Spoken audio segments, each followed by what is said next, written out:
I think we can start. Yes, yeah. So, Bhagavata Pravaham. Where did it bring us to? Bhagavata Pravaham. The overview of Bhagavatam, right? Srimad Bhagavatam. And then how Bhagavatam is Lord Krishna himself. And then the whole Bhagavatam in 1 hour. And first canto, second canto, third canto, fourth canto, fifth canto, sixth canto, seventh canto, eighth canto, ninth canto, 10th canto. 10th canto, Dasamaskandam. 10th canto. Shama Sundaras, Lord Shama Sundaras canto. We are in 10th canto. We are entering into 10th canto from today on. Oh Krishna, oh Krishna. Thank you, thank you, thank you, Krishna. Entering into the 10th canto. Yeah, 10th canto is Dasamaskandam. Right. Do we have to mute? Yeah. Yeah, thank you. 10th canto is Dasamaskandam. Ashraya. So, what will we hear today? 10th canto. About the specialty of 10th canto. Unique thing about 10th canto. So, speciality of 10th canto. And then Parikshit Maharaj, gratitude and eagerness. And then prayers of Lord Brahma to Lord Vishnu. And then Kamsa trying to kill Devaki, and the prayers of the demigods to Lord Krishna in the womb of Mother Devaki. So these will be the topics that we are going to hear today, dear devotees.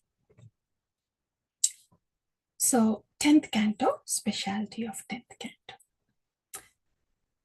10th canto has about 90 chapters. Yeah, 90. Yeah. First 5 chapters is about the introduction and prayers of the demigods. From the 6th, first 4, yeah. First 4 are the introduction and the prayers of Brahma. From the 5th till 39th, Vrindavan Leela, birth of Lord Krishna, yeah, and then pastimes in Vrindavana. And 40th, 40, is prayers of Akrura. So that is the demarcation between Vrindavan Leela and Mathura Leela. So 40th chapter is prayers of Akrura. From 41st to 51st, Mathura Leela. And from the 52nd on until the end, Dwaraka Leela and disappearance of the Lord. That's the 10th canto. And who are we talking about? 10th canto. You know, in the movies, after the, you know, the title songs and whatever the title, yeah, all the titles. When they have to show this hero, they don't show the face of the hero directly. First, the music comes. And if the hero is driving in the car, the dust cloud the car gives, that is shown. And then the car is shown, and the tires of the car, and then the hero steps out of the car, and then the shoe or the boots of the hero, and then the music goes on, the background music, as passionate as possible, and then from the shoe, from the foot of the hero, then the camera moves up, right? That is for a mortal being hero. Okay. Nevertheless, that is how the hero is presented. Srimad Bhagavatam is also presenting our supreme hero, supreme personality of Godhead, Lord Shri Krishna, the supreme hero. Srimad Bhagavatam is also presenting the Lord like this. How is it presenting? Let's see. try to present a little bit befitting our Lord. And let's say,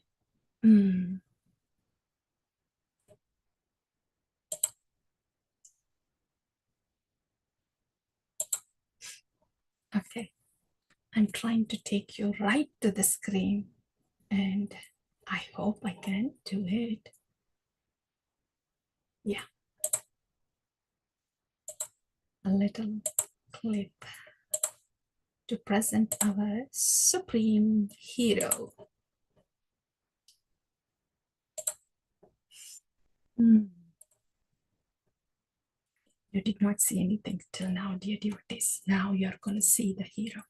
Yeah, from the lotus feet. Okay, this is who Srimad Bhagavatam is talking about. I was going to show you. Please, yeah. Padau yadiyau pradamadvitiyau tritiya turiyau katitau yaduru nabistadha panchamayeva sashto bhujantaram doryugalam tadanyau kantastu rajan navamo yadiyau mukharavindam dasamaprapullam ekadaso yasya lalatapatham shiropitu dvadasa eva bhati. This is our supreme hero, the supreme personality of Godhead, Lord Shri Krishna. Padma Purana is describing how the lotus feet of the Lord, Padavyadiyo Pradamadvitiyo, the two lotus feet of the Lord are the first and second cantos of Srimad Bhagavatam. Tritiya Turiyo Katito Yaduru, the third and fourth are the thighs of the Lord. Nabisthada Panchamayeva Sashto, fifth canto is like the navel of the Lord. And Sashto Bhujantaram, sixth canto is the chest of the Lord. Dor Yugalam Tadanyao, seventh and eighth are the Dvibhuja Krishna, the two shoulders, arms of the Lord. And the ninth canto is conch shell, like neck of the Lord. 10th canto is Mukharavindam, lotus face of Lord Shri Krishna. Ekadaso yasya lalatapatam. 11th canto is the Nudita, lalatam of the Lord. Shiropitu dvadasayeva bhati. 12th canto is the Mukutam of the Lord. Srimad Bhagavatam, personification, yeah, of Bhagavan. So this is how Srimad Bhagavatam is Lord Krishna himself. And the identity of the whole personality is the face, right? And as we were just hearing, until we see the face of that so-called hero in the movie, we wouldn't know who that is about and who was driving the car. All that dust storm behind that van in the desert, we wouldn't know who is that all about. Yeah, whose opulence was that about. In the same way, Srimad Bhagavatam, unless we go through all these cantos. What are those cantos? From the first canto till 8th canto, right? Unless we go through all these subject matters, we wouldn't know the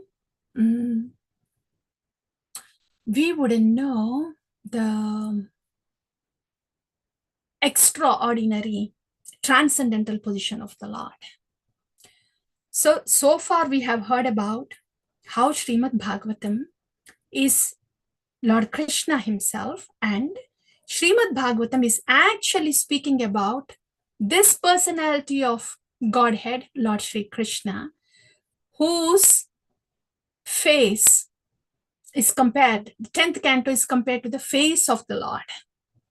So when we see the face of this personality, then we know who this Bhagavatam is talking about. That's how, when we hear about this personality in the 10th canto, that's how we know who this Bhagavatam is talking about. Who is the shelter of this Bhagavatam? Who is this Bhagavatam talking about? There are 10 subject matters, right? Atra sargo visargascha sthanam poshanamutaya manvantara ishanukada nirodho muktirashraya. Ashraya. So Srimad Bhagavatam is the transcendental form of Lord Krishna. That's one thing we have heard by Padma Purana. And Srimad Bhagavatam, Lord Krishna, yeah, Lord Krishna is the Ashraya of Srimad Bhagavatam. How is it like that? It's this. This is in the 2nd canto of Srimad Bhagavatam. Yeah. Atra sargo visargascha. The sarga and visarga. The primary creation, by whom this primary creation is done, and by whom this secondary creation is continued through Lord Brahma, who is that personality that is behind this primary creation? Who is that personality that has continued the secondary creation through Brahma? Sarga, Visarga. Atra Sargo, Visargascha. Sthanam, Poshanam. Sthanam is placement. By whom all these living entities are placed in different places of Brahmanda through Brahma. Who is that personality that has placed all these living entities in different places in Brahmanda through Brahma? That's Sthanam. Poshana. Who is the personality that is nourishing the jivas in various forms? Yeah. Directly and indirectly. Yeah. Who is that personality? The Sthanam, Poshanam, Utaya. Yeah. And for whom the jiva has the natural inclination to long for. Yeah, that is Uti. Sthanam, Poshana, Utaya, Manvantara, Ishan Kada. Yeah. And for whose reason, for whose purpose these Manvantaras happen day after day of Brahma and Ishanukata. And who is that personality of Godhead that is coming in different incarnations, especially in the Chandravamsa and the Suryavamsa? Yeah. Who is this personality of Godhead for all these things? That is Manvantara Ishanukada. This is Ashraya. Ashraya is the shelter. Yeah. Supreme personality of Godhead. And Nirodho Muktir. Nirodha is destruction. Yeah. Who is the personality of Godhead that is causing different kinds of destruction only to create the universes again and again to reclaim the conditioned souls back home, back to Godhead. Right? That's Nirodha. Muktir. And who is the personality of Godhead? Behind this mukti, which is liberation, and liberation, ultimate liberation is muktir anyadha rupena, swarupena vyavasthiti. Mukti means ultimate liberation is being situated in the original form. So who is this personality of Godhead that is doing all these things? Who is that personality of Godhead that is giving shelter to all these topics of Srimad Bhagavatam? That personality of Godhead is discussed in Ashraya, the 10th canto. Like for a wheel, the rim of the wheel that is there in the center, that is the part of the wheel that gives the shelter to all the rims, to all the pokes, right? So like that, for all these 10 subject matters of Srimad Bhagavatam, Ashraya, shelter, is this 10th canto. For the rest of the nine subject matters, 9 subject matters or 11 cantos are to know this personality, Ashraya, Lord Sri Krishna.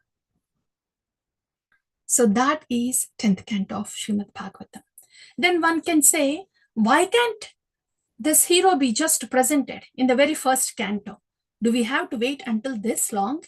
Then we would think there's no difference between this hero, the supreme hero in Srimad Bhagavatam, and the so-called hero that is shown on the movie screen, because both the heroes look alike, right? They look in human forms. And that's what most of the people think also, right? They do not know the transcendental position of the supreme hero. By presenting the first canto, second canto, third canto, fourth canto, fifth canto, sixth canto, seventh canto, eighth canto, ninth canto, by this time, everybody would know that this supreme hero, supreme personality of Godhead, is this. The Sarga and Visarga, dear devotees. Sarga and Visarga, when we see the creation going on, right? Who are we, the Jivas? Who is Bhagavan, the supreme hero? This supreme hero, transcendental personality of Godhead, Lord Krishna, is the supreme personality of Godhead from whom Samkarshana, expansion of Samkarshana came, and then Mahasankarshana. And then Karnodakasai Vishnu, and then Garbhodakasai Vishnu, and then Kshirodakasai Vishnu, right? And from Garbhodakasai Vishnu comes Brahmaji, right? And from Karnodakasai Vishnu comes innumerable universes, okay? And in these innumerable universes, our universe is the smallest, okay? And our universe has the four-headed Brahma. And we are among 8,400,000 species in that a little universe. In this little universe, there are 14 planetary systems. Okay. And on one of the planetary system called Bhumandala, we are in a small dvipa. And in that small dvipa, we are in a very small tract called Varsha. And in that small tract called Varsha, we are somewhere in some country, in Bharata Varsha, Bharata Khanda, right? And in Bharata Khanda, we are somewhere, in a piece of land. And in that country, in that state, in that city, in that county, in that house, we are where that insignificant dust particles that is just hanging in the air. That is our position as Jivas. Completely embedded in the modes. The whole Brahmanda is in the modes. Modes are in the air. The whole body is filled with the modes. The mind, the intelligence, the ahamkara, everything is modes. So totally covered by modes outside as a ocean, covered by gross body made of modes, covered by subtle body made of modes, and there underneath we are embedded there, like, and our size is 1/100th portion of the tip of the hair. That is our position, Jiva. That is our position, that is our geographical location. And so-called hero that is shown on the movie screen, that is his position. And where is this position of this supreme hero? Supreme personality of Godhead, as we just heard. He is the supreme personality of Godhead, Lord Krishna, from where we have started. He is on the other end, the transcendence. And here is the Jiva. We here are embedded in the modes. How do we know this? Because first canto, second canto has explained about the creation. And Third canto has explained about the Brahmanda, our location.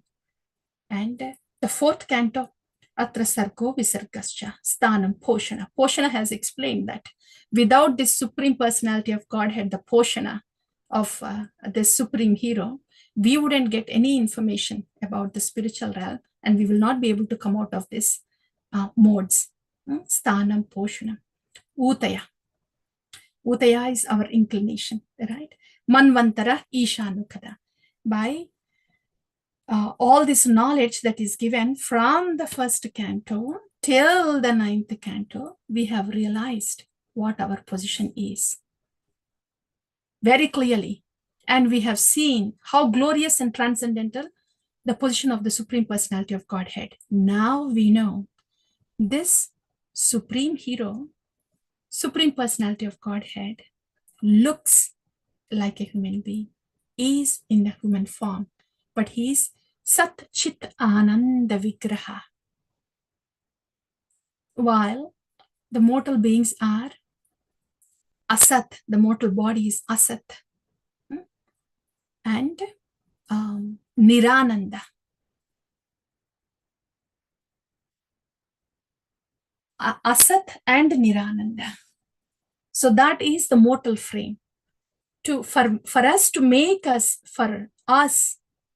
to see what our position is and what the transcendental position of the Lord. Srimad Bhagavatam had to describe all these cantos and then bring us to the 10th canto. So when we start to hear the Leelas of the Lord here, which mimic very much like human activities, then we have to keep in mind that these Leelas are about Sat Chit Ananda Vigraha. So these Leelas have to be heard on the basis of the Tattva. From the first canto to ninth canto, all the Tattva is given. All the knowledge is given about the Supreme Personality of Godhead. So when we hear the Leelas, we have to understand them based on the Tattva. Then the Lord says, Janma karma cha me divyam evam yo vyakti tattvataha kyaktva deham punarjanma naiti mamso iti Arjuna. Only when the Leelas are heard with the understanding of this Tattva, then they will cause purification and the transformation. And then one will be able to enter into the Rupa Guna Leela of the Lord. This is why Srimad Bhagavatam had to present from first to ninth cantos to give us the Tattva of who we are, Jiva Tattva, and of who Bhagavan is, Bhagavat Tattva. So all the Leelas that happen, the Vrindavan Leela, Madhura Leela, Dwaraka Leela, they may be perceived properly with the eyes of Tattva, Shastra Chakshu. That's about the 10th canto, dear devotees. We have heard about the transcendental form of the Lord from the lotus feet to the crown. And we have heard about how the 10th canto is the ashraya of the rest of the subject matters of Srimad Bhagavatam, rest of the 9 subject matters of Srimad Bhagavatam. And also how Lord Krishna is the ashraya for all the personalities that we are hearing in Srimad Bhagavatam, because he is the original personality of Godhead. In this way, 10th canto is the ashraya, shelter. Okay, and now we want to hear about Parikshit Maharaj and Sukadeva Goswami, the transition of how 9th canto has come to the 10th canto. Okay, that we will enter into PowerPoint presentation. That's the Lord. Yeah. Thank you, Nitai Kunmani Prabhu, for your help with that slide. And now we'll do the 10th canto, Bhagavatam, Bhagavata Pravaha slides.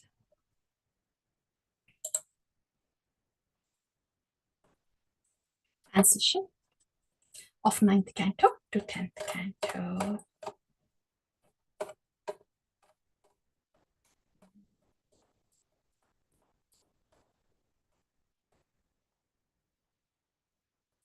I should have just showed you this one. Yes, yeah. Bhagavata Pravaha, 10th Canto.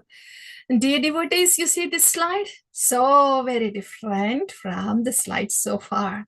Everybody is so happy here. The bugle horn, he's blowing the bugle horn.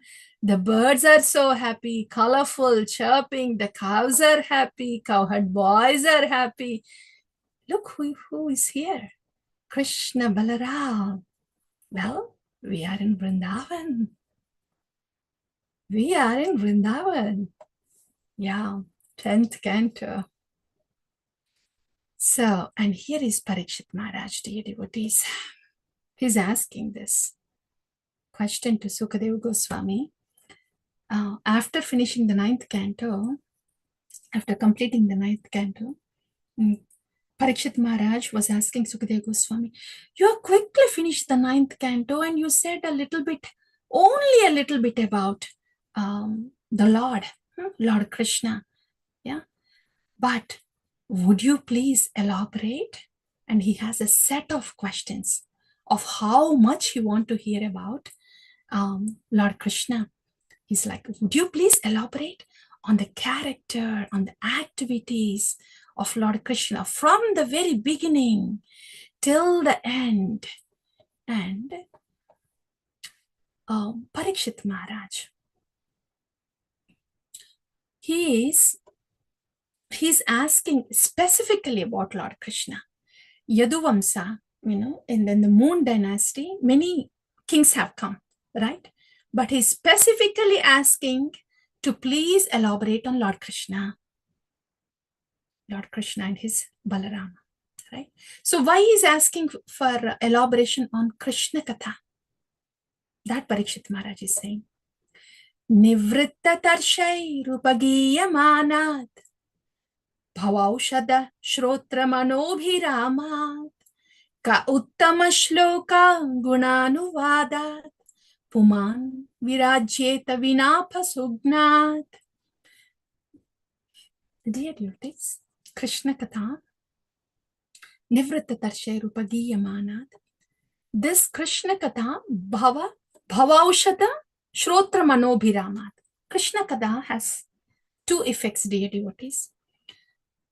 Either all the people, either they are suffering with miseries or they are liberated people, right? Krishna Katha is suitable for both of them. For those who are suffering with the miseries, Bhava Aushadam. For them, it is a medicine so they can come out of the miseries. And what about those who are liberated? For them, Shrotra Manobhiramat. For the liberated people, it is Ras Aswadana. For them, it is very pleasing to their ears and for their heart. So, Krishna Katha is both medicine and the nectar. Medicine for those who are in the modes, nectar for those who are liberated. And this is the specialty of Krishna Katha. So everybody should get Krishna Katha. Everybody will need Krishna Katha, and liberated people will want Krishna Katha.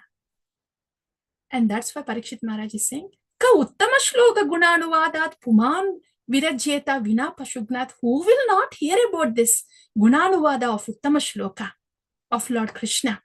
Who is it that is not interested? Unless who want to commit spiritual suicide. Puman virajyeta vina pashugnat. Yeah. Pashugnat is animalistic propensity. Unless who want to hurt themselves, like spiritually. Yeah.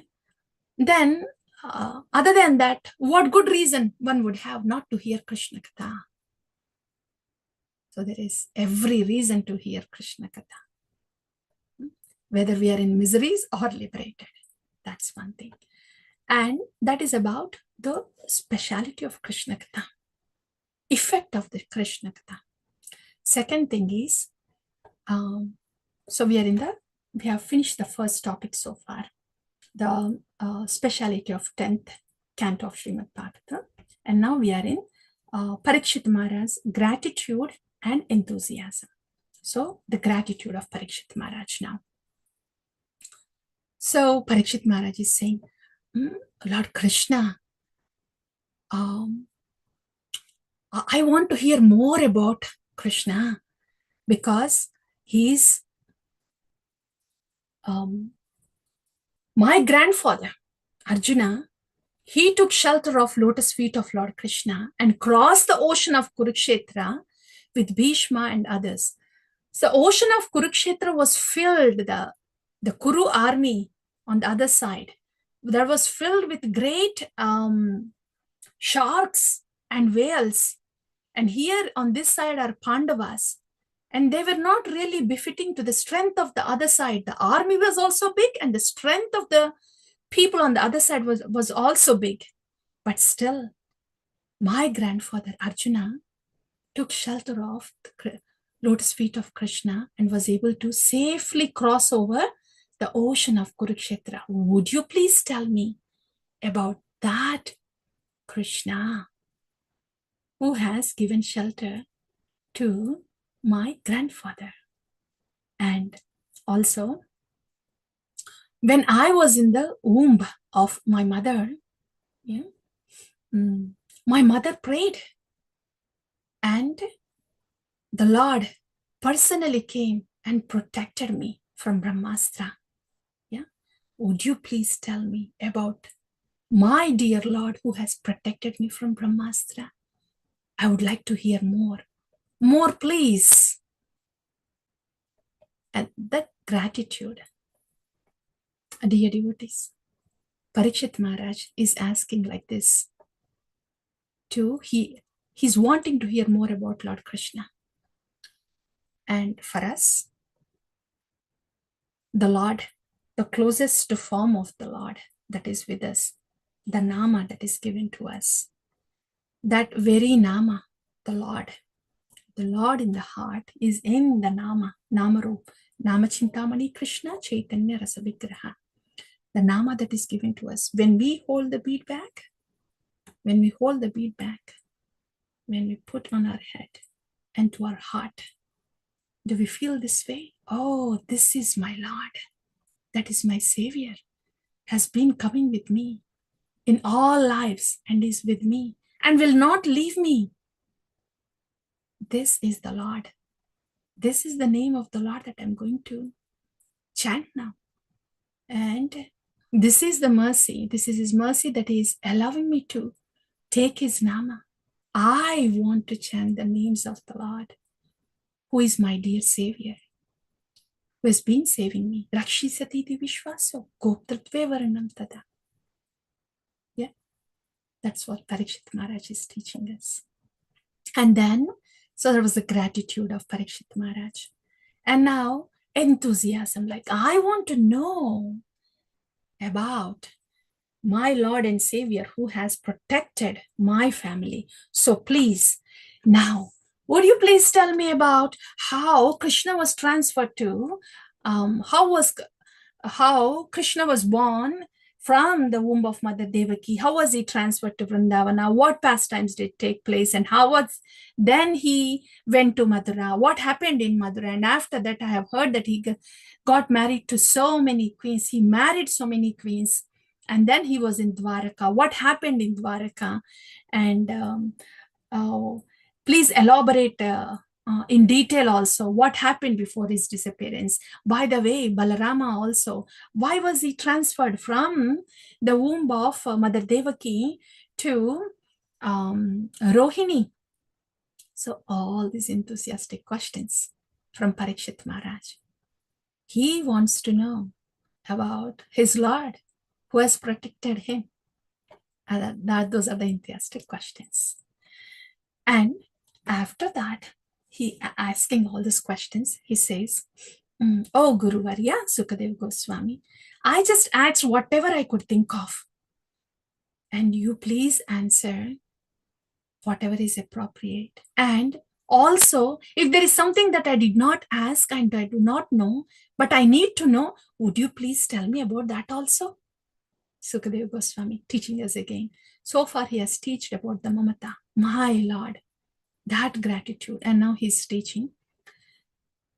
For us, as a disciple, when we have questions, when we place the questions in to our Gurudevs, to our Gurujana, it's not the matter of getting an answer to a question I have. It's not the matter of getting information that I need. It's more than that. Like Sukadev Goswami is teaching, right? We place our questions with all respect. Because, dear devotees, the thing is, in spirituality, based on our mode, proportionate to our submission, the results will come, dear devotees. It's not so much about who are we interacting with. It is very much about how am I interacting with. Right? So, when we place the questions, so that respect and submission, and not the demand. I've asked you the question. Can you give me the answer now? Excuse me. Not the demand, patience. Yeah. So proportionate to our achar, then whatever answer comes from the other end, whenever it comes, it's going to have its effect on us. So those are the spiritual dynamics. Yeah. And so that's how Parikshit Maharaj has asked. So place a question with due respect, submission, and wait for the answer, however it comes, whenever it comes. And then the result will be wonderful, dear devotees. And that is how spiritual knowledge is transferred. Yeah. Okay. Then Parikshit Maharaj has made it clear. See, I am sitting here for all these days, all these cantos I have heard, but please don't think that I am hungry or thirsty. Yeah, I have already asked you all these questions and you have to answer. Please do not think about me that I'm not eating anything, so I am tired. I am not tired. He's saying that he is enthusiastic, he is patient, and from his end, he is ready. And here, dear devotees, Sukadeva Goswami is saying, drinking the nectar of Krishna Katha, I am not troubled by hunger and thirst. It's just one statement. But practically, see, we are so much dependent on our nourishment, on our food, right? So we feed on food for our nourishment. Here, Parikshit Maharaj, days have passed by. What is he feeding on? He's feeding on the thought of Krishna, the Katha of Krishna, right? And the rasa. He's drinking the rasa, bhakti rasa. So the food and water here is Krishna Katha, bhakti rasa. For those devotees, for those souls who has gone beyond the Annamaya Kosha, Manomaya Kosha, this is what they feed on. This is their food and water. We have to try that, dear devotees, when an Ekadasi comes. So, yeah, so Parikshit Maharaj is saying, yeah, I am not thirsty, I am not hungry, because I am getting my food. I am getting the Krishna Katha. I am getting my water. I am getting the nectar, the Bhakti Rasa. Okay. That, and then, Sukadeva Goswami is very satisfied now, happy. See, when the disciple is so enthusiastic, eager, and has all these qualities, and the Guru is very happy. And now Sukadeva Goswami is saying, oh, this is wonderful, Parikshit Maharaj, this is awesome. See, I am going to tell you the Krishna Katha. Okay, this Vasudeva Katha, see how beautiful its effect is. Vasudeva Katha Prashnaha Purusham Strin Punatihi Vaktaram Prachakam Shrotrimscha Tatpada Salilam Yadha. Vasudeva Katha Prashnaha. Whatever questions you have submitted about Vasudeva Katha, Purusham Trim Punatihi can purify all three categories of people. See, in the assembly here, you see three categories of people. Vaktaram, whoever is asking the questions, that's Parikshit Maharaj. Prachakam, whoever is giving the answers, Sukadeva Goswami. Shrotram, whoever is sitting around here. So this Vasudeva Katha purifies 3 categories of people. Like Ganga, sacred Ganga water, waters of Ganga purifies the 3 worlds. Vasudeva Katha also purifies these 3 categories of people. Yeah. It's like the 3 categories of people are doing the service together, yajna together. So that's how Vasudeva Katha is purifying. Now we are entering into the next topic. Brahma, Mother Earth, she was very much burdened by all these kings who are cruel and are not taking care of their citizens, not knowing how to take care of the welfare of their citizens. So Mother Earth is burdened, and then she goes in the form of a cow. She goes to Brahmaji and says, "Oh, I cannot weigh this burden. This is too much for me. Can you please get rid of all these unscrupulous kings?" Yeah. Then Brahma says, "Okay, let's go to Lord Narayana and then pray and then see what he has to say and how he has to get rid of your burden here." So all the demigods, along with Mother Earth, who is in the form of cow, and Brahma, goes to Ksheera, and then Brahmaji offers Purusha Shukta prayers. All the demigods were there too. And after the prayers, Lord Vishnu communicates with Brahma. He speaks to Brahma. Nobody could hear there, the other demigods. Brahma could hear that. Yeah. And then, because Brahma was offering the Purusha Sukta prayers, and in the trance, Lord Vishnu has communicated to Brahma what his plan is and how he's going to rescue. And after that, Lord Vishnu has disappeared, and then Brahma has relayed that message to the rest of the demigods. Brahma said, "Yes, the Lord is going to appear, and all you demigods who are here, you have to go to the planet and take birth in the Yadu dynasty as family members." Yeah. Yadu and Vrishni dynasty as family members, and the Lord is going to appear also. Balaram is also going to appear. So like that, Brahma has relayed the message to the rest of the demigods. Okay. Yeah. So this is the message he has relayed. Yeah, Lord is going to come, and Balaram is going to come also. Vishnu Maya also, Yoga Maya also is going to come. So he gave all that message to the demigods. And here, dear devotees, I think we have to somewhere mute, please. So the demigods, something for us here, dear devotees. Lord Brahma had offered Purusha Sukta prayers, and only he could hear what the message of the Lord is. So he's acting the role of a guru there. Yeah.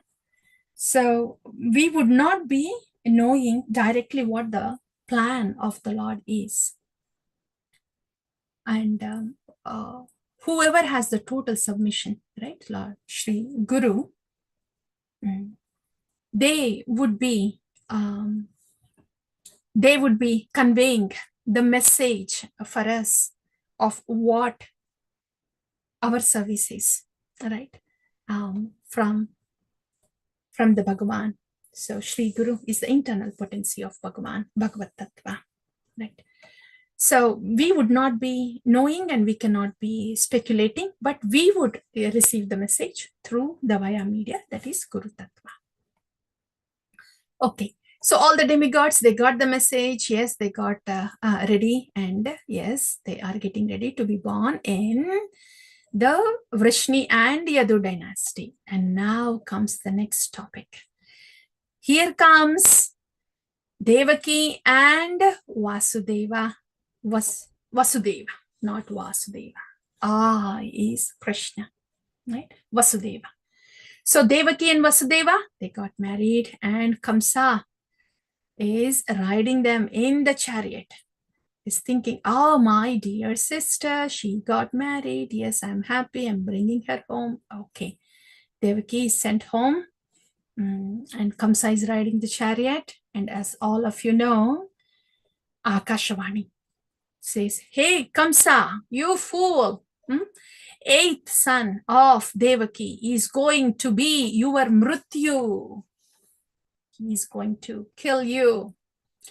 Kamsa heard it and then wanted to kill Devaki.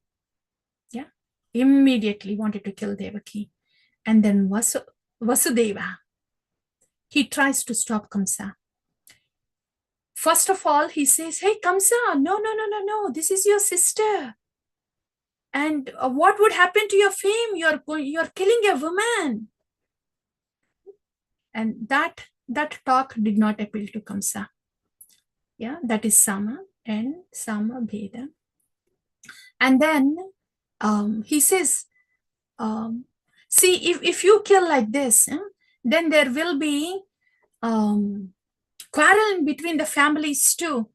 And you are the crest jewel of all the his dynasty. What dynasty is the Bhoja dynasty? Yeah. So in this way, you are glorious, and you cannot be doing this disgraceful thing of killing a woman, that to your sister on her wedding day. What's going to happen to your fame? And also, this will be the reason for the quarrel between two families. No, Kamsa, no, don't do this. No, Kamsa would not stop.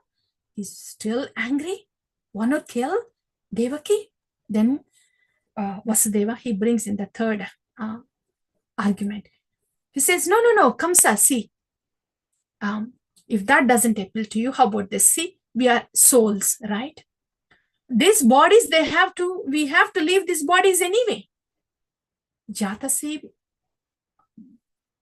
Jatasya Hidruvo Mrityur. Whoever takes birth, for them, death is guaranteed. And so, why to commit a sin like this for a body that is going to be perished anyway? After all, we are jivas. And he gives this example. As a jiva, as a person walks, taking one step after the other, the jivas also take one body after the other. They just go on. So it's the soul that is permanent. The body is going to be shed off anyway. That's one example. And the second example he gives is, see, these bodies, they are illusory. Like the bodies we see in the dreams, those are not real bodies that we see in the dreams. The real body is just lying on the bed. In the same way, we are not these bodies, the mortal bodies that we are seeing. Yeah, our real self is the soul. And these mortal bodies are because of this flickering mind. If only the mind is not affected with the modes and is not hankering to anything in this material world, then there would not be any need for a mortal body. So it's the mind that is the reason for this body. Yeah. Here, one thing, dear devotees, this is what Bhakti Yoga does. Mind, the Bhakti Yoga, Bhakti dissolves the material mind. So there is no reason to take a material body again. While the spiritual body is evolving within, the material mind is dissolved. When material mind is dissolved, there is no reason for the material body again. So the spiritual body goes to spiritual realm. That's Bhakti Yoga. Yeah. But here, Vasudeva continues. So this is the reason. Flickering mind is the reason for the body. Also, see, the moon moon doesn't shake. It's still in the sky, just still, not moving. But when you see the reflection of the moon in the water, then we see that the moon is moving.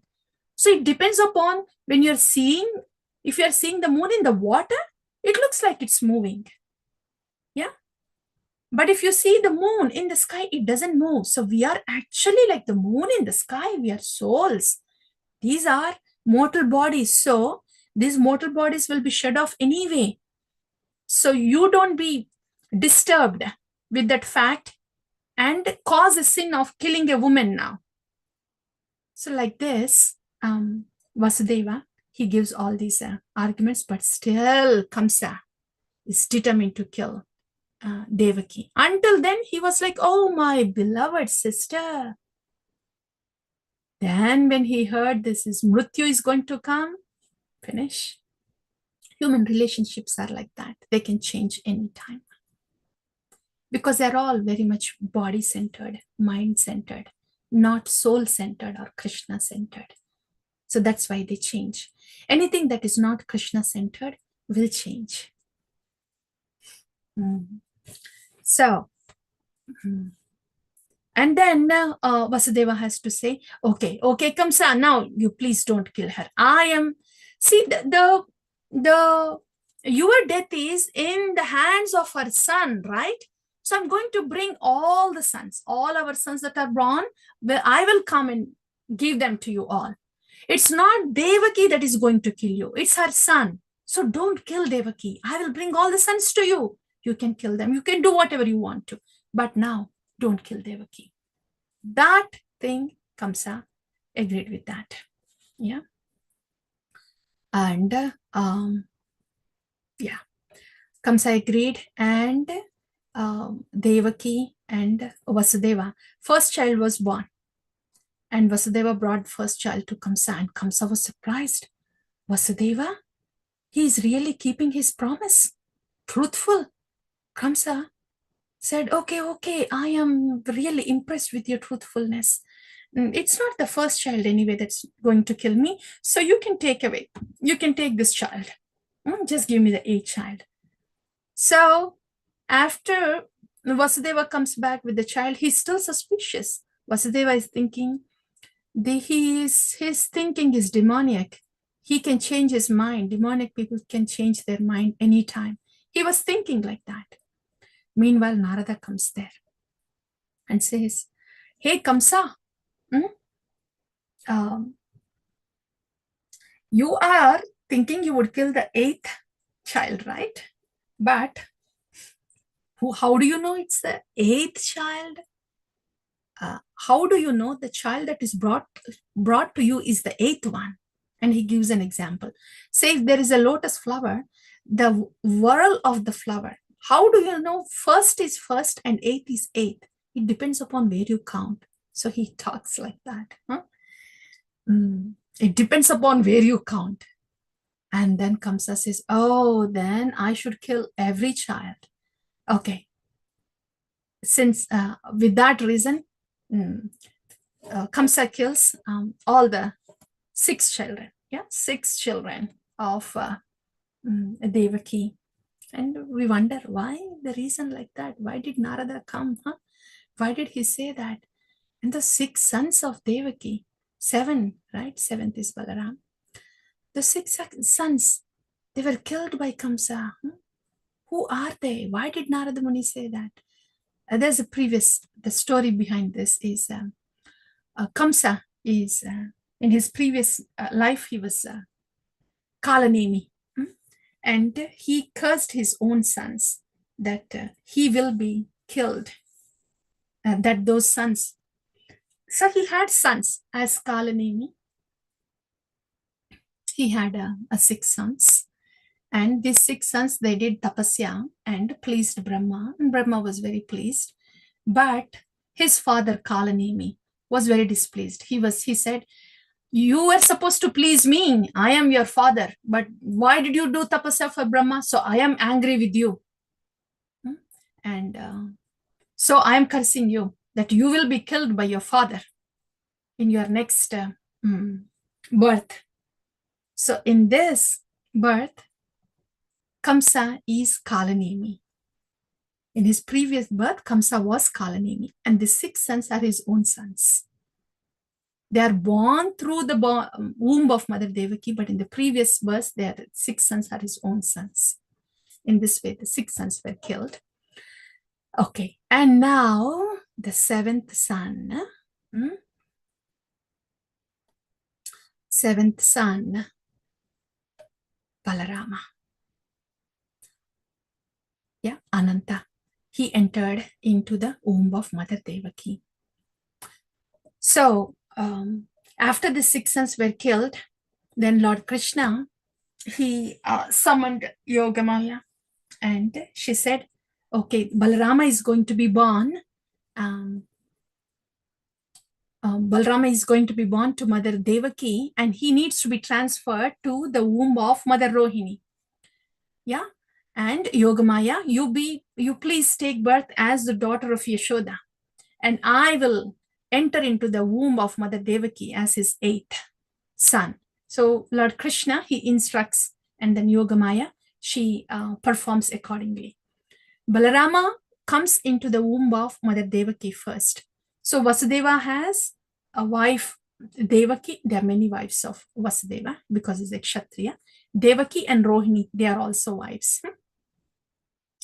So Balarama from the womb of Mother Devaki is then transferred to Mother Rohini, who is being protected by Nanda Maharaj in Gokula, yeah, in fear of Kamsa.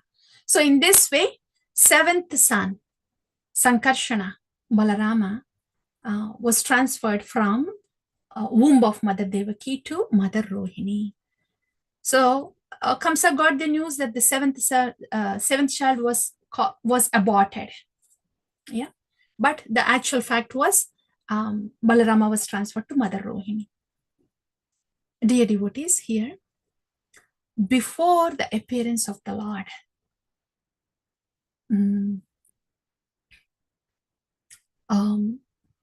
the servitor, Supreme Personality of Godhead as servitor, that's Balarama. He has to come and clean the grounds first for the Lord to appear.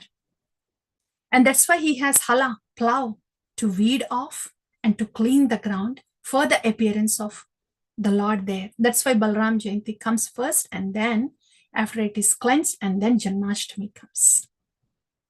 After Haladara cleans the place with his plow, weeds off everything, and makes the ground fertile, makes the ground ready, then Lord Krishna comes there.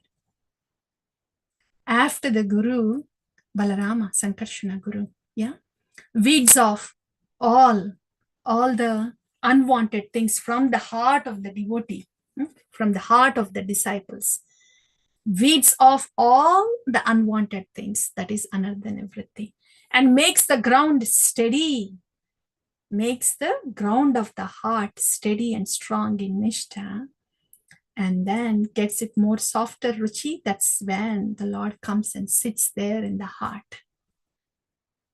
So this is the function of Sankarshana, Balarama. So that's why Nityananda Ram comes first and gets everything ready, and then Gauranga comes and gives us the ways of worship of the Lord. So in this way, the Guru Tattva comes first. So Bhagavan can come and get established in our heart. So yeah, Balarama is transferred to the womb of Mother Devaki, and there, yeah, this we have discussed. And now, this is the last topic for us now. The prayers of demigods to the Lord in the womb of Mother Devaki. These are beautiful ones, dear devotees. So Balarama has cleansed and purified the place of womb of Mother Devaki, so the Lord can come and take shelter there. It's just amazing how the Lord is all pervading. That's what this shloka is saying. Yeah. Sa devaki sarva jagan nivasa bhuta nitaram nareje Bhojendra gehe gnisikeva rudha Saraswati jnana kale yathasati. Sa devaki sarva jagan nivasa nivasa bhuta nitaram naraji. Nitaram nareje. Sa devaki nivasa bhuta. In Devaki's nivasa bhuta. This sarva jagan nivasa, the Lord, sarva jagat, the whole jagat is taking the shelter of the Lord, is in the Lord himself. That very Lord who is the shelter of the whole jagat is now taking the shelter in the womb of Devaki. Nitaram nareje. And Devaki is effulgent since the Lord is present in her now. And what is the effulgence of Devaki here?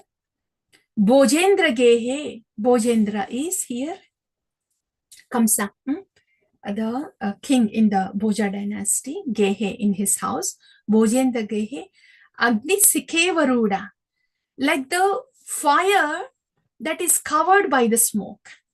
So Devaki is effulgent because of the Lord's appearance in her womb, but she is covered by the smoke. Her effulgence is covered by the smoke because she's in the womb, in the prison house of Kamsa. And Saraswati Jnana Kale Yadhasati, as the knowledge is present in the person but is not distributed yet. So effulgence is present in her but is confined. There are two things here, dear devotees.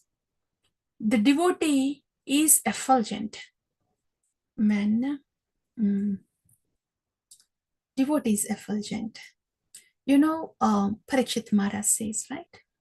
How Krishna is established in the heart. How is that?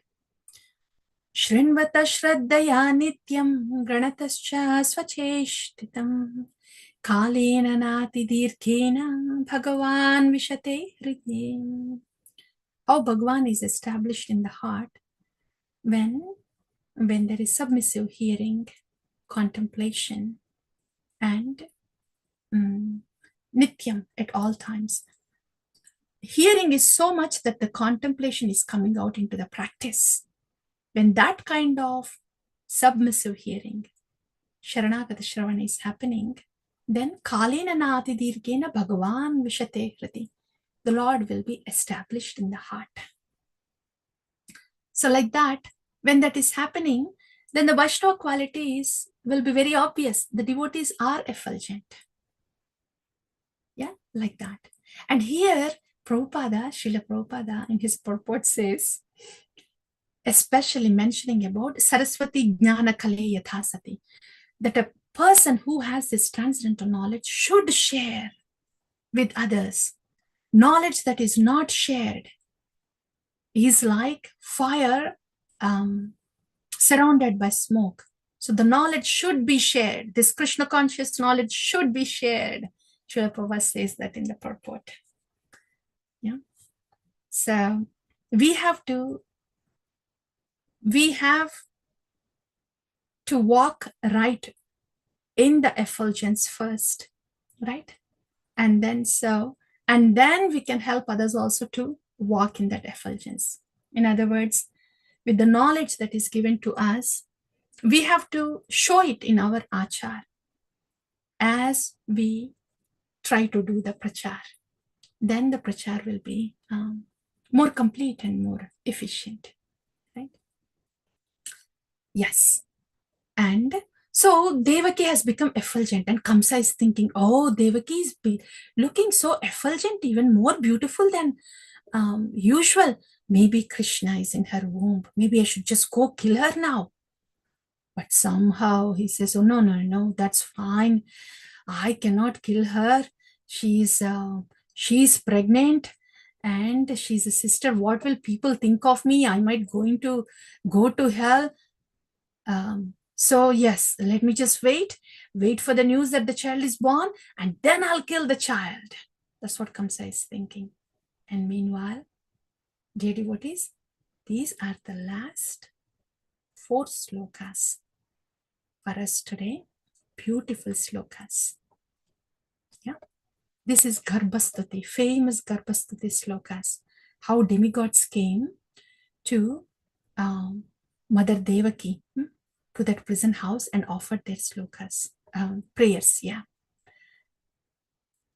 Here, remember our the trend so far that we have heard. When the prayers are being offered, the tattva comes first of who the Bhagavan is. So the demigods are beautifully saying. This shloka is the Satya shloka. How beautiful is this? Please hear. Satyavratam satyaparam trisatyam satyasya yonim nihitam cha satye satyasya satyam ritasatyanetram satyatmakam tvam sharanam prapannaha. Satyam, satyam, satyam. Yeah. What is that? Satyam, satyam, puna satyam. Harir namayeva kevalam. Yeah. Brahma stamba paryantam sarvam mayamayam jagat. Satyam, satyam, puna satyam. Harir namayeva kevalam. So this is Satyam sloka. Harir Nama or Hari is the same, and demigods are also saying the same. What are the demigods saying? Satyavratam, the Lord has taken the vow of truthfulness. And the thing about the Lord is what he speaks is truthfulness, is called truthfulness. Not that he will follow truthfulness. What he speaks is called truthfulness. Satya Param. Yeah, he is the absolute truth. Trisatyam. He is the truth in the past, in the present, and in the future. Satyasya Yonim. He is the source of everything that is true. Nihitam cha satye. And he enters into every relative truth that comes from his absolute truth. Satyasya satyam, ritasatya netram. Satyasya satyam. He is, of all the truths, he is the absolute truth. Ritasatya netram. Ritasatya netram is, he is the truth. This is more like he is the beautiful truth. Ritasatya netram.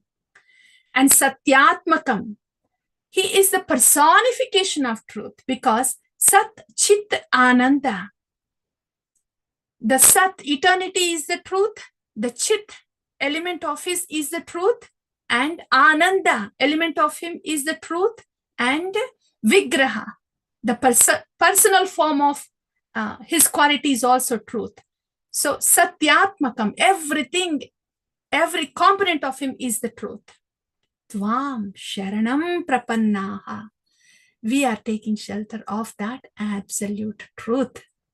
These are the demigods praying. This is the tattva of the Lord, the absolute truth.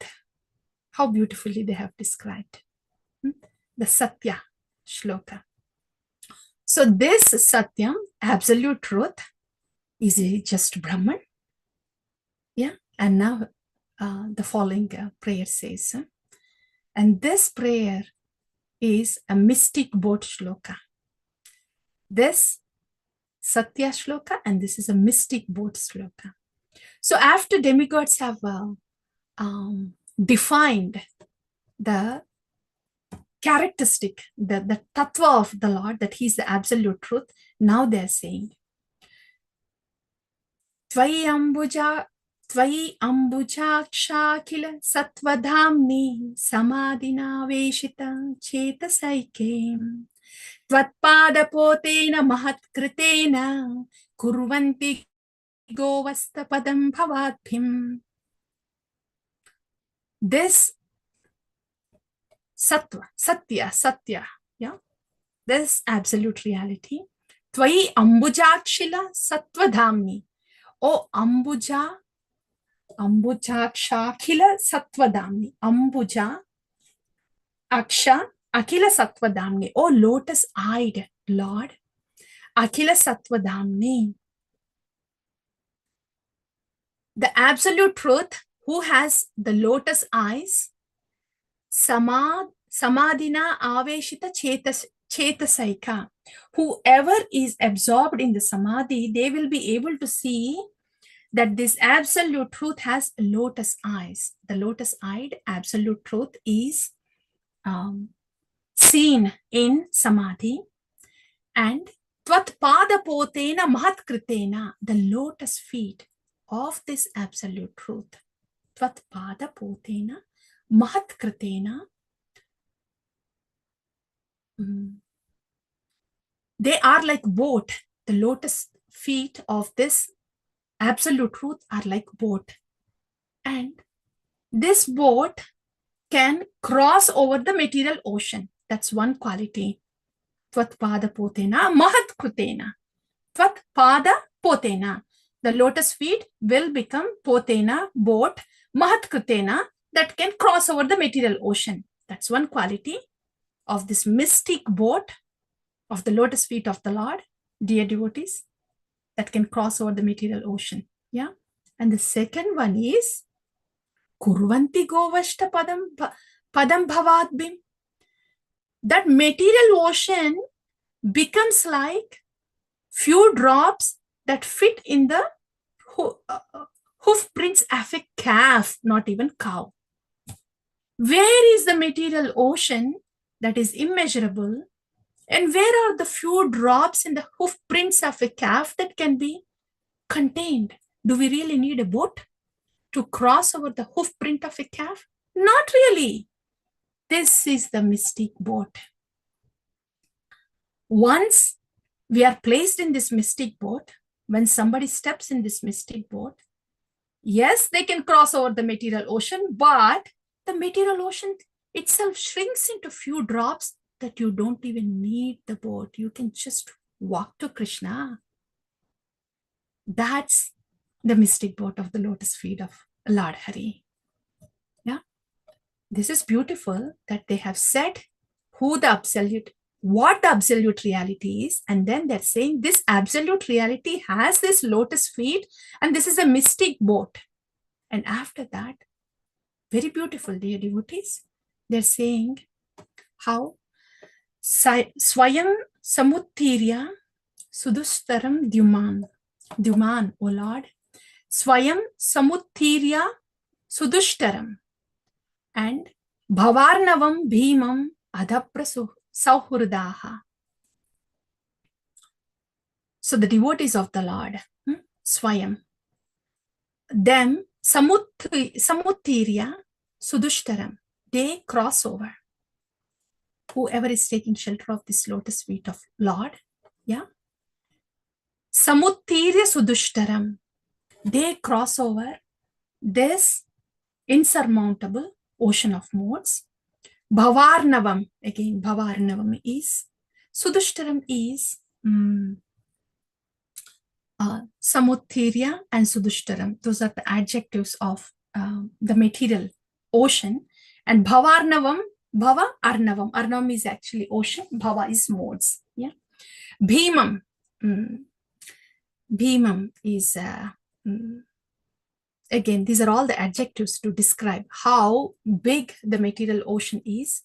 And Adhabra Sauhurdam. Adhabra Sauhurdam is Karuna. Sauhurdam. These devotees who take the shelter of the lotus feet of the Lord, they are very merciful, and out of this causeless mercy, as they cross over this Bhava Arnavam, Bhavat Padamboruha Navamatrate, by taking the shelter in the lotus feet, in the boat like lotus feet of Lord Hari, Nidhaya Yataha Sat anugraho bhavan. Nidhaya, they leave behind a path for everybody to follow as they cross over this ocean of material modes, taking shelter of boat like lotus feet of Lord Hari. So this path that is left by these devotees, the Sharanagata Bhaktas, Sad Anugraho Bhavan, you bless that path. So those devotees, the Sharanagata Bhaktas, who cross over the material modes, taking shelter of the lotus feet of Lord Hari, they leave behind a path for the rest to follow. And that is a blessed path to follow. That's the demigods are saying. Isn't that reminding us of Srila Prabhupada? How he, with his Sharanagati, he's always with Krishna, but how he's out of modes with his Sharanagati, and he left this path behind. He gave us this bhakti, and he left this path behind, and this is a blessed path. The Lord blesses this path that is left behind by the Mahajanas for the rest to follow. This assures us, right? The path that is given to us. And this is the shloka about the jnanis. So far, this is about the devotees, about the absolute reality, how he has this form and lotus feet, and how his lotus feet is mystic boat, and how these devotees who take shelter of this mystic boat leave a path behind for the rest of us to follow, and that's a blessed path. And what about those who don't follow that path? That also demigods are saying. Ye anye aravindaksha vimukta maninas tvayi ashtabhavat avishuddha buddhaya aruhya krichena param padam tataha patanti adho anadrita yusmat patanti adho anadrita yusmadangrayaha. This is very beautiful. Yeah, that's the last but one shloka. This is what happens to those who don't take shelter of the lotus feet of Lord Hari. In other words, the destination of the jnanis. Dear devotees, demigods are saying this. Ye anye arvindaksha vimukta maninas. Oh Arvindaksha, a lotus-eyed Lord. Vimukta maninas tvayi ashtabhavat avishuddha buddhaya. Avishuddha buddhaya, who has this intelligence which is polluted, Vimukta maninas, they think they are liberated. Aruhya krichena param padam tat, with great difficulties. Aruhya is ascending, ascending and accomplishing. Krichena is with great difficulties. So with great difficulties, they ascend param padam tat. They think they have reached their destination, their supreme destination. They have ascended and accomplished their supreme destination. Yeah. But what's happening to them? Tata, they patanti ado, they fall down. They fall down from that position. Why? Because anadrita yusmadangrayaha. They had anadrita. They did not have adrita, attachment to your yusmat angraya, to your lotus feet. So these jnanis,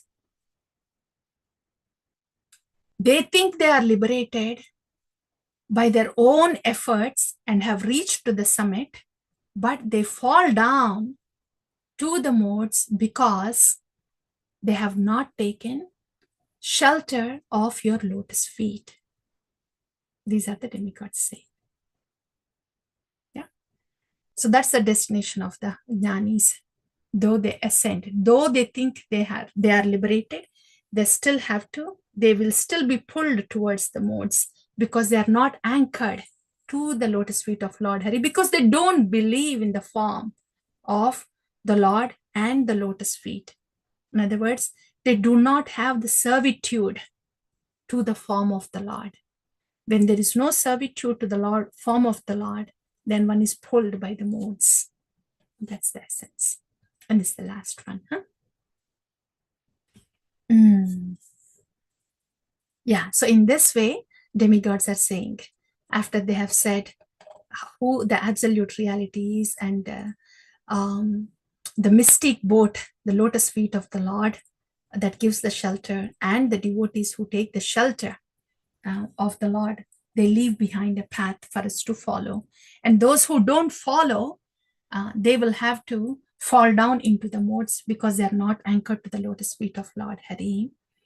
And in this way, Shrinvan Granan Samsmarayamscha Chintayan Namani Rupani Cha Mangalani Te Kriyasu Yastvacharanaravindyo Aveshta Chetana Bhavaya Kalpate. Very beautiful day, devotees. This is the last shloka. The surrendered devotees who has taken shelter of the lotus feet of the Lord. Shrunvan Granan Samsmarayam Chintayan. They are hearing, they are glorifying Samsmarayam Chintayan. They are meditating, they are contemplating. What? Namani Rupani Mangalani Te. Your Nama, your Rupa, your pastime, all of them, they are very auspicious, Lord. And they are absorbed in this.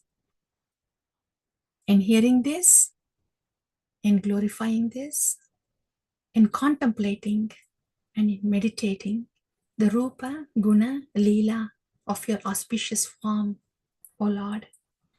Kriyasu yastva charanara vindayor. Yeah, Kriyasu is the Leelas. Yet your auspicious Leelas. Yeah. And so yat charanara vindayor is your lotus feet. Aveshta cheta na bhavaya kalpate. Those devotees who are using all these faculties, all they're hearing is about Tvacharanara Vindayo, your lotus feet, the pastimes, Kriyashu, pastimes of your lotus feet. It means your pastimes, yeah, your Nama, your Rupa, their faculties.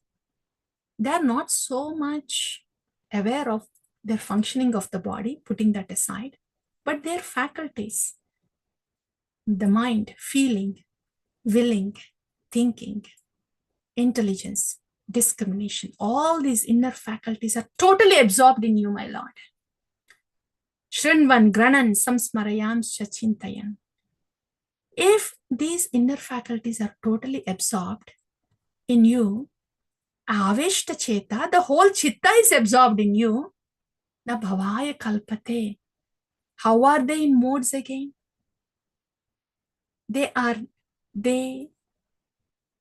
don't fit in this material world because they are absorbed in the transcendence. So it means they are in transcendence. They are not in the material world.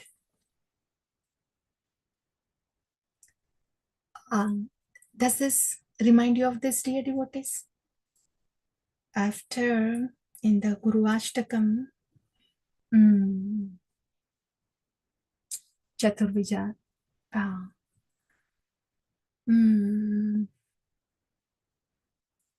Guru Ashtakam. Okay. Yes, yes, Prasad. No. After preparing those 4 kinds of food qualities, yeah. Sri Radhika. Sri Radhika Madhavayor.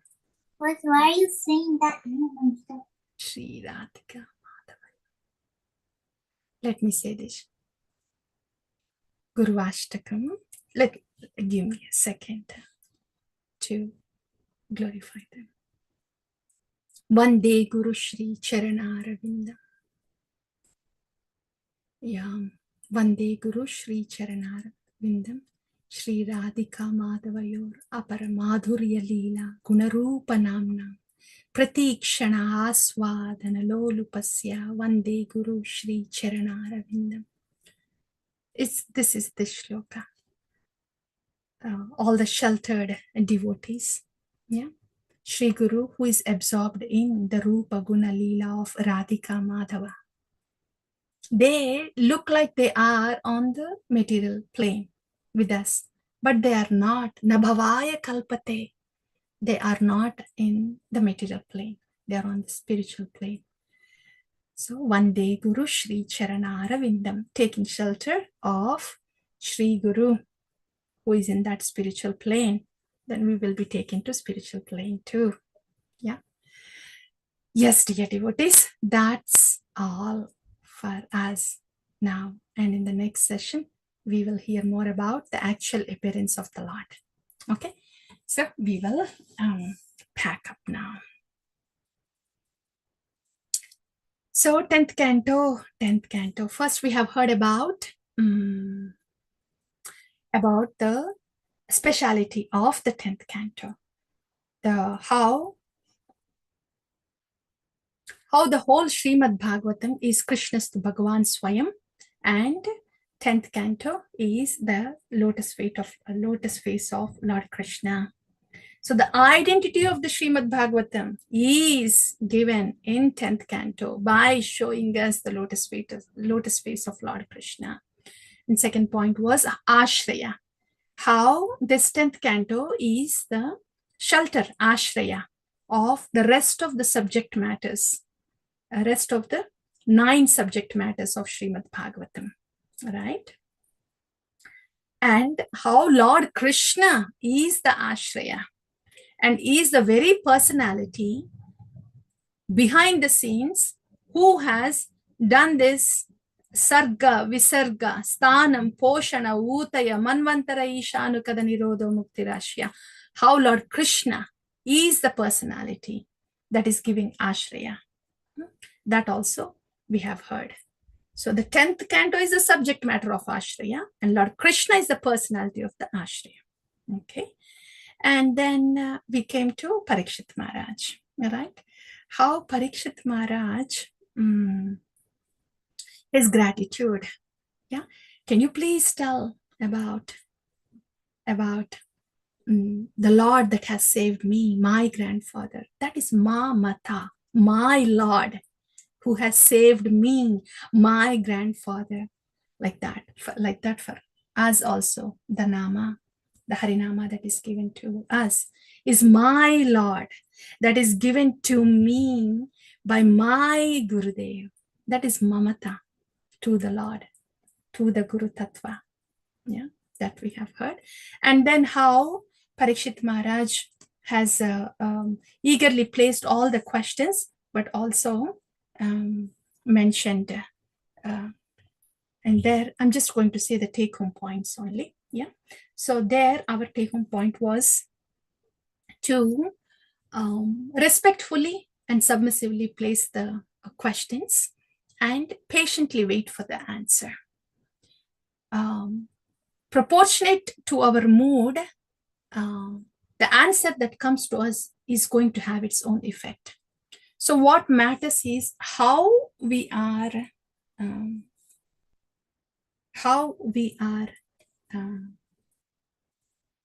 asking it, not exactly what we are asking. Yeah, based on our mood, then the result will be accordingly. That's the way of Vaishnava etiquette and spiritual way of receiving the knowledge. Okay, that's Parikshit Maharaj asks the questions, and then I think we can go here. In that way, we can quickly take the points. That's Parikshit Maharaj asks the questions. And next here, Krishna Katha. He was feasting, Parikshit Maharaj was feasting on the food called Katha and the water called Rasa, the Bhakti Rasa. And then the three categories of people that are benefited by the Krishna Katha, Vasudeva Katha that we have heard. The inquirer, whoever gives the answers, and whoever is hearing. So when we are hearing the Krishna Katha, we are doing the yajna together. That's our take-home point, serving together. Yeah. And here the Brahma. Yeah. So we talked about how Brahma was playing the role of a guru. We will not be able to know what the Lord is wanting from us directly. So through the medium of Guru Tattva, we would know what to do next. We would get the assurance as the demigods got the assurance, and also we would also know what to do next, the instruction, as the demigods were getting ready to be born in the family of Yadu. Yeah, so there we have talked about, we have heard about the Guru Tattva as a medium for us. Then next thing, yeah, all this is there. Vasudeva tried to stop. Yeah. Here, yes, Bhakti Yoga. How the soul changes the bodies as, as a person changes the step from one point to the next, and when walking, that is there. And the application here is, the Bhakti Yoga. How Bhakti Yoga dissolves the mind. As the spiritual body is evolving within us, the material mind gets dissolved, dear devotees. And if the material mind is dissolved, then there is no material body. The spiritual body goes to spiritual realm. So it's the material mind that's the cause of the body. Okay. And after that, some information we have here, not much take home point. But coming to Garbhastati, yes. In the Garbhastati, before that is Balarama, right? How Balarama, Guru Tattva, Balarama, Nityanandaram, Balarama has the Haladara, he has the plow. How Sri Guru takes off the weeds from the heart, cleanses the heart, makes it suitable for the Lord coming after steadying the heart with Tattva, and then makes the ground ready for the Lord, for the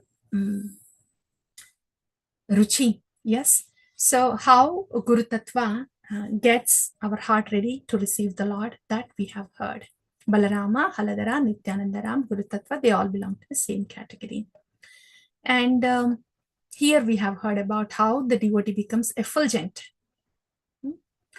Effulgent with the Vaishnava qualities. Yes. So devotee with the Vaishnava qualities and the purity, dear devotees. The purity, Akinchana Bhakti, purity. And also Srila Prabhupada, how he's saying we should distribute the knowledge. And there we have heard, we have to walk in the light of that knowledge. We have to have the achar while we do the prachar. We have to walk in the light as we help others also walk in the light, that we have heard. And next, the Garbhastati. Here, how the Lord is the absolute reality, unchanging reality. Harinama eva kevalam, unchanging reality. And the Lord, the mystic boat, lotus feet of the Lord. How the whole ocean of modes, holding the lotus feet, taking shelter in the lotus feet of the Lord, crosses over the material ocean, but the mystic boat makes the ocean just a few drops, so we could just walk to Krishna. And how the path that is left by these Mahajana Sharanagata Bhaktas is a blessed path for us to follow, because the Lord himself, Anugraho Bhavan, blesses the path. And one who does not have Adrata to Yusmat Angraya, to the lotus feet of Lord Hari, though they think that they are transcending the modes, they would fall down because they are not anchored to the service of the lotus feet of Lord Hari. And the last one is how the devotees are totally absorbed, and their inner faculties are totally absorbed in the transcendental matters of Bhagavan. In Namani Rupani Kriyashu, that is Leela of the Lord. Tacharanaaravindayo, the lotus feet of the Lord. And that's why they may look like they are with us, the Sharanagata Bhaktas, but they are absorbed in the transcendence within Nama Rupa Guna Leela. Yeah. So, Vande Guru Shri Charanara. That's all the activities. Yeah. That's all for now. Thank you all so much. And in the next session, we will hear about the appearance of the Lord. Thank you so much. Yeah, Shri Guru Gauranga Jai.